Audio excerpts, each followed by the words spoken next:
Daniel Vaillant, vaille que vaille, voulait vous voler toutes vos victuailles. Et il y est parvenu, ce vandale, il y est parvenu pendant plusieurs années. Une note qui s'élève à plusieurs millions d'euros sur l'ardoise de Nicolas. Bah écoutez, comme d'habitude, sauf que le pauvre bougre, il est tout bougon, il est tout ronchonchon parce qu'il n'aura plus de limousine, il n'aura plus de chauffeur personnel pour pouvoir se déplacer d'un point A à un point B. Alors écoutez, bah ouais, je le comprends sans vouloir l'attaquer sur le physique, sans vouloir lui faire l'affront d'attaquer son physique bedonnant, effectivement, pour se déplacer d'un point A à un point B sans voiture et même rentrer dans la voiture, ça va être un petit peu compliqué, mais le pire c'est que on lui a donné une tribune pour qu'il s'exprime et pour qu'il nous explique à quel point c'est un scandale, à quel point c'est absolument injuste et impossible pour lui de se passer d'un chauffeur à son grand âge, parce que à son grand âge, tout le monde a besoin au moins d'un chauffeur, d'une nourrice, d'une femme de ménage, d'un majordome aussi, d'un majordome. Alors allons-y les amis, qu'est-ce qu'il nous dit? Comment est-ce qu'il nous le dit? Petit storytelling du monde moderne, comment il vous fait passer des vessies pour des lanternes, l'enfer fiscal à nos frais pour le paradis, et on voit ça ensemble tout de suite.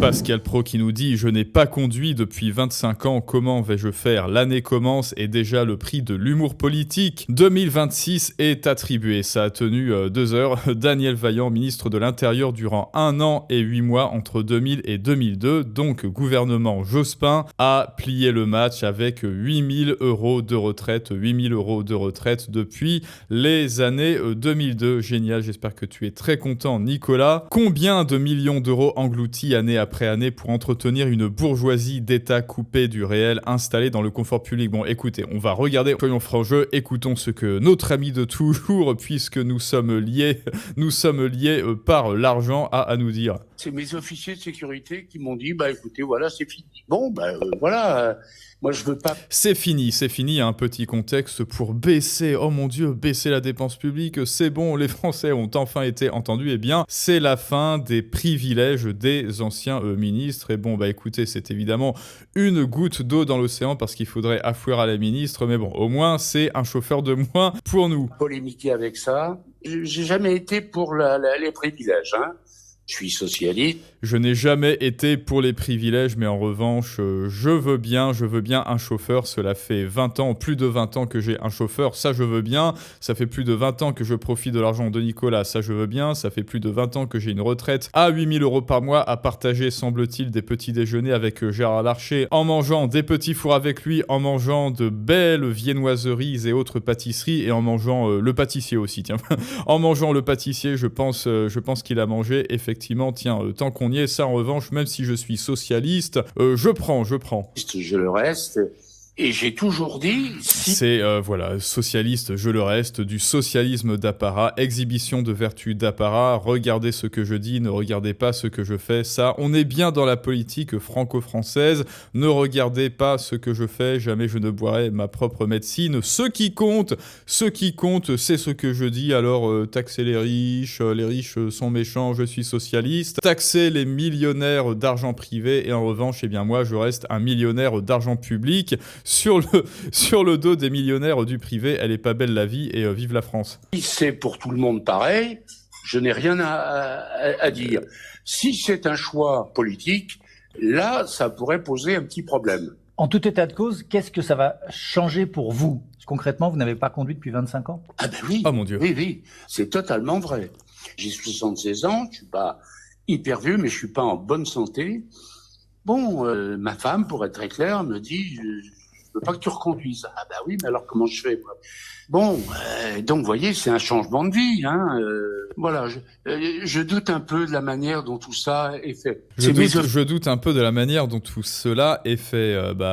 C'est fait, quoi. Voilà, on va te supprimer ton chauffeur. Et qu'est-ce que tu fais là? Tu es en train de mendier le retour de ton chauffeur, donc tous les gens de 76 ans, ils devraient avoir des chauffeurs. Bah écoute, si des gens devaient avoir des chauffeurs, bah ça serait Nicolas 76 ans, enfin ancien Nicolas, ça ne devrait pas être toi, ça devrait être ce qui ont payé plein pot des impôts toute leur vie, qui devraient à 76 ans avoir des chauffeurs si on suit ta logique. Est-ce que vous vous rendez compte? Bon, et puis après, je vous passe le truc de oh bah ma femme me dit je ne veux pas que tu reconduises. Bon bah écoute, voilà, qu'est-ce que tu veux que je te dise? Poil et chine, soumets-toi à ce que te dit ta femme. Si elle veut pas que tu reconduises, alors ne reconduis pas. Alors que bah écoutez, c'est bien de conduire, non? Je sais pas. Est-ce que tu as vraiment besoin de ce luxe, toi, ancien ministre, qui de toute façon ne sert plus la société, est un poids, hein, objectivement. Ce type est un poids pour la société. Il ne sert plus à rien et on est censé l'entretenir. Mais au nom de quoi? Au nom de quoi est-ce qu'on est censé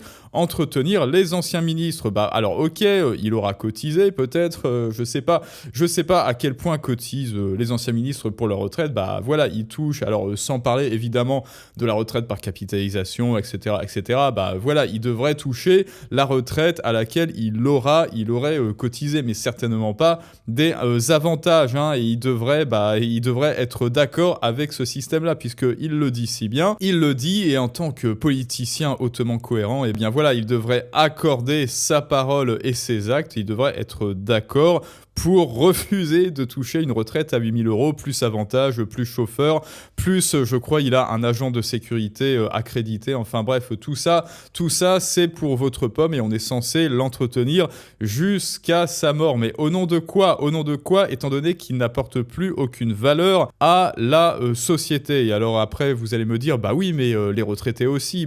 Sauf que les retraités, ils ont cotisé. Et bon, après, voilà, comme je vous l'ai dit, on va pas parler de la retraite par répartition, c'est un tout autre sujet. Mais en tout cas, sur ce sujet-là, moi, écoute, je ne suis pas d'accord. Donc la fin des avantages des anciens ministres, même si ça n'est qu'une seule goutte d'eau dans l'océan du socialistan français et des impôts et des taxes sous lesquels nous sommes tous et toutes, attention, écroués, bien sûr, nous sommes écroués face à nos geôliers étatiques, eh bien ça n'est pas assez. Donc maintenant, qu'est-ce qu'il nous dit? Parce que Daniel Vaillant également n'est qu'une seule goutte d'eau dans l'océan, hein. Imaginez que déjà il y a 130 ministres depuis le mandat de Macron en 2022 qui ont été nommés, hein. Voilà, il y a eu une parade, il y a eu un carrousel des ministres qui sont venus et qui sont partis, et en tout ils sont à peu près 130, dont dont les 2/3 sont là à la retraite avec des indemnités et avec des avantages et autres privilèges que vous n'aurez jamais avec votre propre argent. Et c'est ça le problème. Le problème, c'est alors évidemment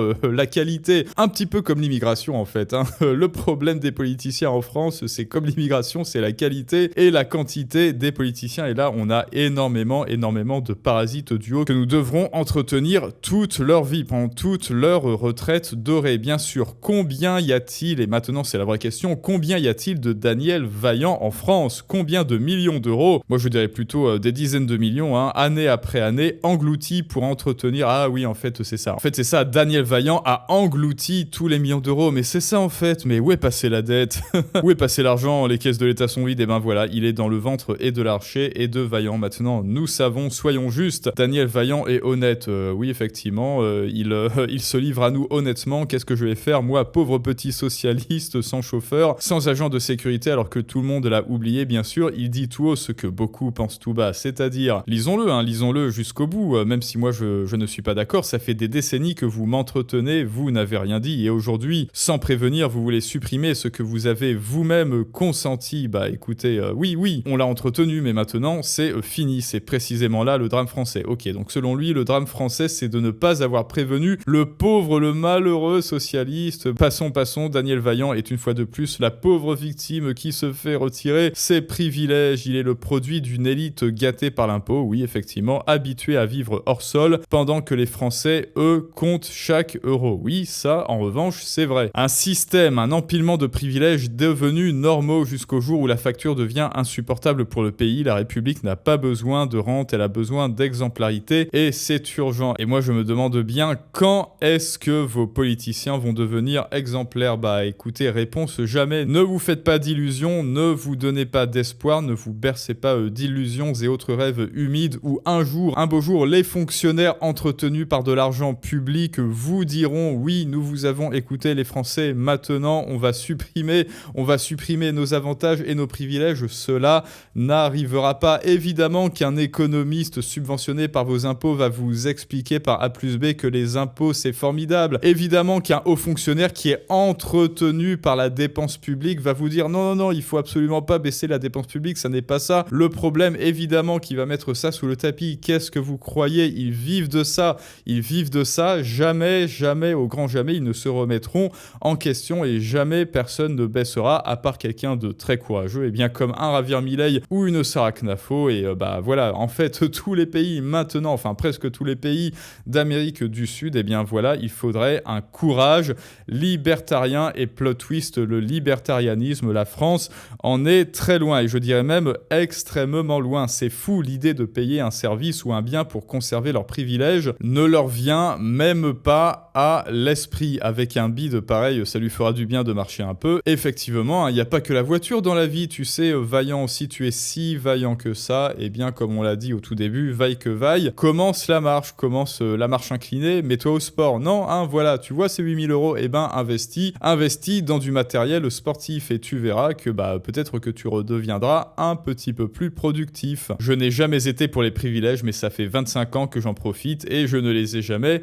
dénoncés. C'est exactement ce que l'on vient de dire. Pourquoi au juste, de manière rationnelle et raisonnable, aurait-il voulu dénoncer un de ces privilèges alors qu'il en profite directement? Réponse, rien, il n'avait absolument aucun intérêt à faire ça. Ses mandats et pensions lui ont rapporté, alors voilà, là maintenant on va parler des chiffres, lui ont rapporté au moins 5,5 millions d'euros jusqu'à ce jour, sans compter les économies réalisées grâce à ses frais de mandat. Sa retraite est estimée à au moins 8 000 € bruts par mois. Quand je vous parlais de millionnaires d'argent public, quand la LFI dit taxer les riches, écoutez, qu'est-ce qu'ils attendent pour se taxer eux-mêmes? Qu'est-ce qu'ils attendent pour taxer les socialistes, les communistes, enfin bref, tous ceux qui pensent comme eux, quoi? Qu'est-ce qu'ils attendent pour regarder leur propre nez au milieu de leur figure? Qu'est-ce qu'ils attendent pour s'acheter un miroir, ces gens? Eh bien, réponse, ils attendent soit le déluge, soit le Ragnarok, soit le fait d'y être contraints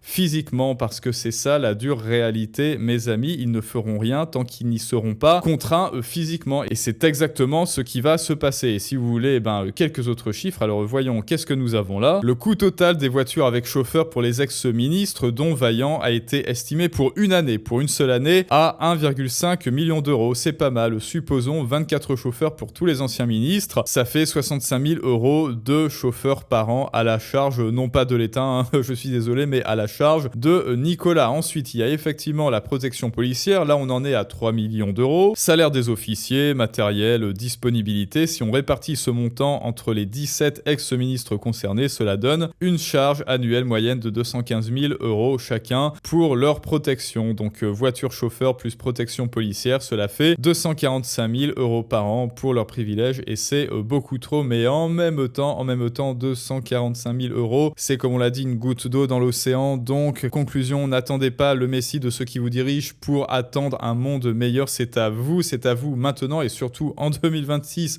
de passer à l'action et ça, ça commence par le fait de prendre en main ses propres finances et pour ça, tu le sais, il y a la masterclass vidéo Deviens un outsider financier pour reprendre la main sur ton capital et le faire fructifier à son plein potentiel. Tout cela, c'est en description et en commentaire et chaque euro que tu peux faire fructifier, c'est 1 € auquel ne pourra pas toucher notre ami Daniel Vaillant avec ses sales pattes ou l'archer avec ses sales pattes pour qu'il puisse ensuite manger et les plats du cuistot et le cuistot lui-même. Et maintenant, c'est à vous de me dire ce que vous pensez de tout cela, les amis, et je vous dis à tous à très bientôt pour un prochain storytelling du monde moderne, mais ça, c'est une autre histoire.